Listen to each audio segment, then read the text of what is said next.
Hey, Carrie. Quoi? Ah! Oh mon Dieu! Je suis le savant fou! Et moi, je suis le lichen!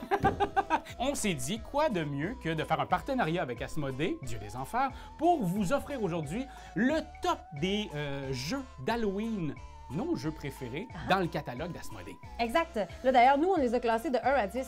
Mais tu sais, notre goût, votre goût, c'était différent. Écris en commentaire si toi, t'aurais fait un classement différent. Parce que, tu sais, un peu comme nos costumes, des fois, nos goûts laissent à discuter. Oh que oui! Mais ce qui ne laisse pas à discuter, c'est la qualité de ce qu'on vous offre aujourd'hui. Et si vous trouvez que c'est tellement qualitatif, mais autant qualitatif que quantitatif, bref, que vous aimez ça, cliquez donc sur le bouton abonnez-vous. Sinon, on va tenter! Oh que oui! Alors, on commence tout de suite avec notre top 10, notre numéro 10 dans ce top Halloween. Et il s'agit de... Zombie Kittens! Oui! Alors, si tu as connu Exploding Kittens, reprends sa version zombie terrifiante. Parce que oui, il va y avoir des chats. Mais pourquoi? Pourquoi tu ris? Oui, et oui, terrifiante! Terrifiante! Parce qu'il va pas avoir que des chats qui vont exploser. Il va y avoir des chats zombies aussi qui vont te permettre de revenir peut-être à la vie. C'est quand même une variante intéressante. Oui, parce que c'est pas agréable de... Bon, pour ceux qui connaissent pas Exploding Kitten, on a 7-8 cartes en main. Il va falloir essayer de ne pas... En fait, à notre tour, on pioche une carte, puis il faut pas pogner le Exploding Kitten. Donc, les cartes qu'on a en main, c'est des pouvoirs. On pourra en mettre une qui va faire en sorte qu'on peut regarder la prochaine carte. Et on peut aussi passer notre tour, ce qui fait en sorte qu'on le sait qu'il y a une bombe. C'est toi qui vas en pogner dans tes dents. Mais ici, il y a maintenant les Zombie Kittens. Ça fait en sorte que si je vais pour pogner une bombe, je mets mon Zombie Kittens, je suis sauvé. Par contre, je ressauve aussi quelqu'un autour de la table qui n'est pas vivant, hein, qui est mort. Fait que je ramène à la vie. Donc, des fois, peut-être que c'est mieux de se manger un coup d'en face, mourir, puis espérer que quelqu'un nous ramène à la vie un peu plus tard dans la partie. Exactement. Quand il n'y a plus personne de vivant autour de la table, sauf une personne, ben c'est cette personne-là qui gagne. En numéro 9! Puis là, c'est une grosse boîte, je vois bien, mais j'ai complètement oublié mes lunettes. Alors, Army of the Dead dans la gamme de Zombicide. Alors oui, on mélange deux choses que tu aimes probablement à la maison, c'est-à-dire le film Army of the Dead et toute la franchise, pardon, Zombicide, et on te fait un bébé Army of the Dead Zombicide. Vraiment, c'est un jeu qu'on trouve fort agréable parce que ça a un peu l'atmosphère zombicide. Donc, pour ceux qui ne connaissent pas ça, c'est qu'on va avoir des missions, des scénarios, il faut qu'on aille à une place, il faut qu'on aille chercher des choses à gauche, à droite. C'est coopératif, on est là tous ensemble. Mais ici, il y a une chose qui est différente, c'est le stress. Donc, on va faire des choses. Parce que dans la vie, c'est pas vrai que tu vas aller te battre contre des zombies puis que tu seras pas stressé. Je veux dire... Moi, ma pression monte vite quand je me bats contre des zombies. Mais ici, on se parle quand même d'une partie de 1 heure. Beaucoup de personnages, beaucoup de miniatures, beaucoup d'accessoires. On peut aller trouver des chainsaws. Il faut faire attention parce que les chainsaws, ça fait du bruit. Et le bruit, ça attire les... Zombies! Non, j'allais dire les écureuils. Oh, calvaire. Maudite affaire. Hey, d'ailleurs, si t'aimes ça avoir un Halloween un peu solitaire, sache que tu peux jouer en solo aussi à ce jeu-là. Fait que si t'aimes ça être chez vous puis tu fuis les enfants parce que t'as eu ça comme les yard, reste chez vous tout seul avec ça. Alors, en 8e place, un jeu qui se met même dans une poche. Ah ben! Et il s'agit de Unlock Meurtre à Birmingham. En fait, ce qui se passe, là, c'est que des mini-mois d'Unlock comme ça, il y en a énormément. Il y en a beaucoup qui sont dans l'univers d'horreur, mais ici, on avait envie de vous proposer quelque chose de... Je trouve que ça fait nouveau genre d'Unlock.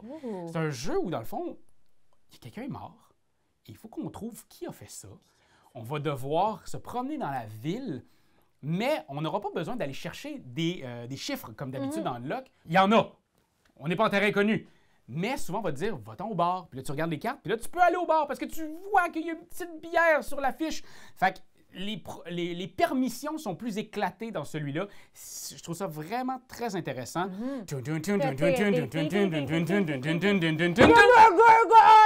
Quoi?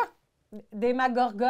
OK, c'est pas ça que j'avais entendu. Ah non! Hey, est-ce que vous avez hâte comme moi à l'ultime saison de Stranger Things qui s'en vient en quoi? Novembre, je pense, c'est quand même bientôt. Novembre, l'année prochaine.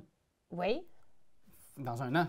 Ah, c'est pas novembre 2024? Non, c'est pas là. Non, attends, c'est encore longtemps, là. Ben, raison de plus pour jouer à ce jeu Stranger Things qui t'amène directement dans l'univers de la saison 1 et la saison 2. Alors, il va falloir que tu te promènes dans Hawkins puis de l'Upside Down World.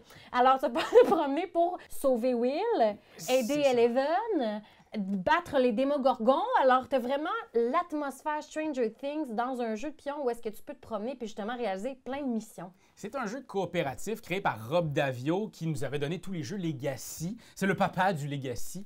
Et puis ici, ben, on sent encore un peu sa petite twist parce qu'on a des cartes en main avec des valeurs.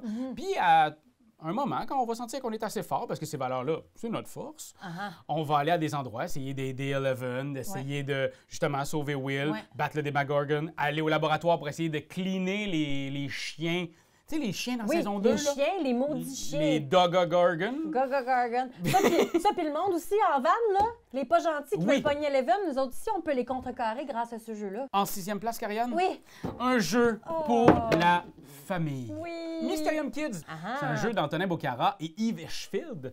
Et puis, c'est un jeu qui est vraiment, vraiment chouette parce que, en gros, on rentre dans un manoir parce qu'on nous a dit qu'il y avait des trésors. Pas le trésor du Capitaine Boo. Exact, le Capitaine Boo, celui qui fait peur.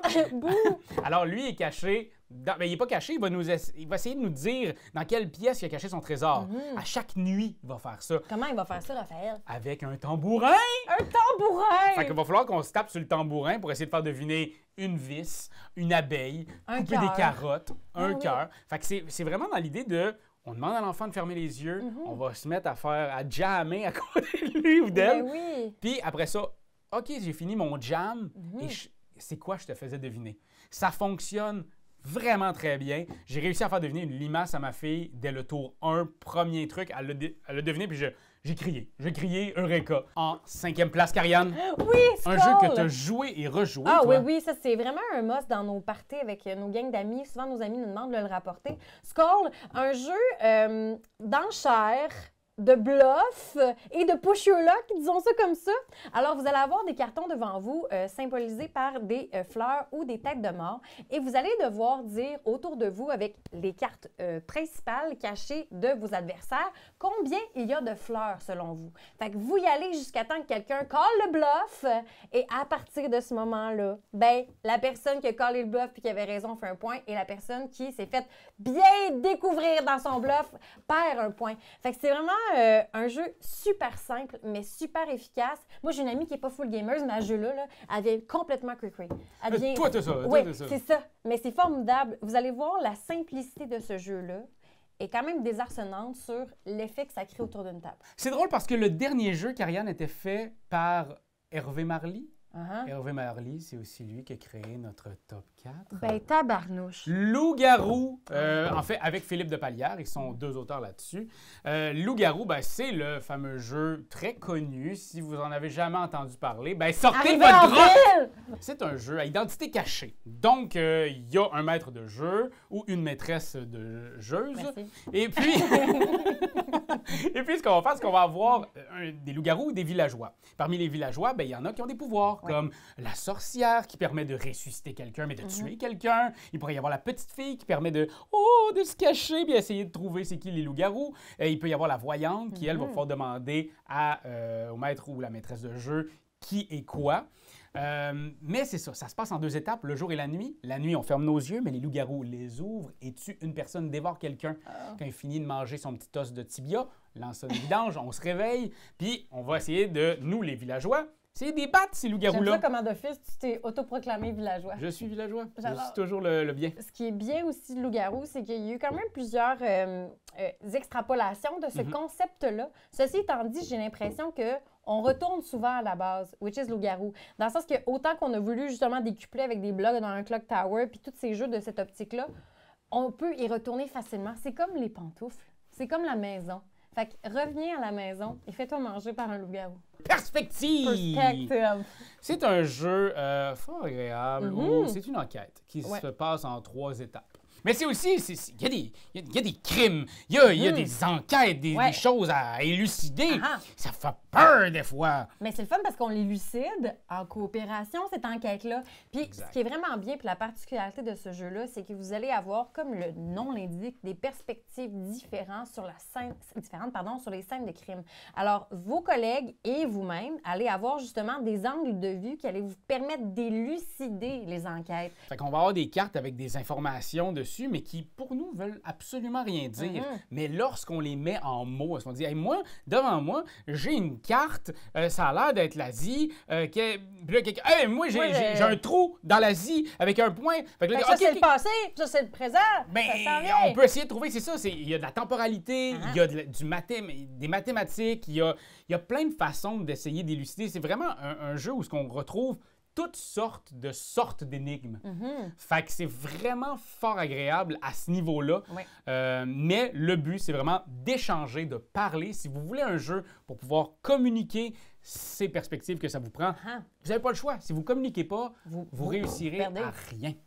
À rien dans vie. Parce que, outre les jeux, la communication est la clé de toutes les relations. En numéro 2, Arkham Horror, le jeu de plateau. Vous savez à quel point on a adoré Arkham Horror, le jeu de cartes, mais vraiment son prédécesseur. Et le prédécesseur, sans doute, d'énormément de jeux de table sur l'œuvre de H.P. Lovecraft, c'est ici, c'est Bibi, Arkham Horror, jeu qui a été sorti en 1987. Mais c'est ça. Et encore aujourd'hui, il est chouette. Et encore aujourd'hui, on peut se procurer la boîte de base. Mais elle a changé. Mais oui, elle a changé. C'est une autre édition. C'est plus sexy maintenant. Mais ça reste qu'on va se battre contre des grands anciens. Nyarlathotep, il va falloir y péter sa gueule. Il va falloir aller péter la gueule à Cthulhu. Il va falloir aller refermer les portails qui nous amènent vers d'autres mondes. Mais tout ça avec des personnages. On a des personnages qui ont, un peu comme un jeu de rôle, des forces, des faiblesses. La map, elle est très, très grande. Et chaque fois qu'on y joue, c'est une nouvelle enquête. J'aime ça, cet univers-là.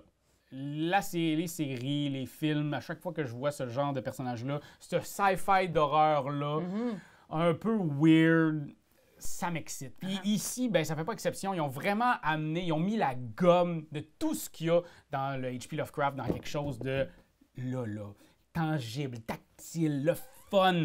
On se termine ça avec un petit jeu de party qui pourrait très bien terminer vos soirées d'horreur. Il s'agit ici de Maudit. C'est très, mais c'est ça, c'est très accessible là, parce que là, tu sais, on a ratissé large au niveau des jeux dans ce top 10.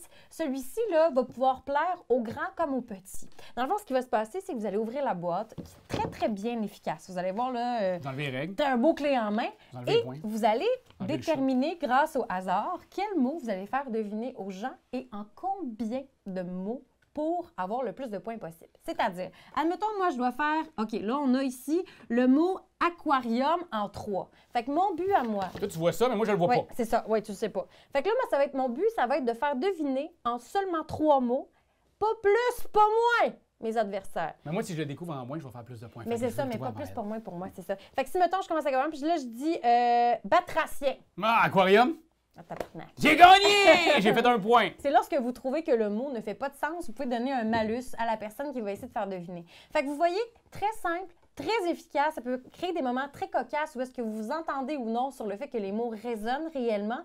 Et il faut aussi effectuer beaucoup d'ingéniosité pour arriver à un résultat précis. En combien de mots vous allez arriver à faire découvrir un mot. Fait que c'est vraiment un clé en main, un bon moment. À toutes les fois qu'on a joué, les gens ont été conquis. Ça s'explique bien aussi. Tu sais, c'est vraiment fun, formidable, exceptionnel. Puis si tu le fais découvrir en 3, comme tantôt tu me l'as fait dans l'exemple, ben moi, je fais 3 points et toi aussi. C'est ça. Fait qu'on compte nos points comme ça. Fait que ça bénéficie tout le monde, dans le fond. Mais tu aurais eu le chat, fait que tu aurais fait 3 points moins 4.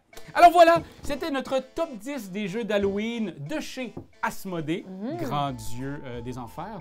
Et puis, on espère que vous avez aussi des tops, que notre top vous a résonné, est venu cogner, sonner à votre porte en faisant... Trick or treat! Ouais, j'essayais de trouver ludico. Vas-y, trouve-moi quelque chose. J'ai le truc qui trick, mais non, c'est pas ça. Jeu ou meurt. Like Gamer. C'est juste ça qu'on te demande. Hey, come on, t'as aimé le vidéo? Hey, y'en a plein ici qui pourraient être trop cool. Abonne-toi, like donc. Puis vas-y, donne des commentaires. Des commentaires, on en veut des tonnes. Tu veux devenir mon patron? Va sur Patreon. Va sur Patreon. Hey!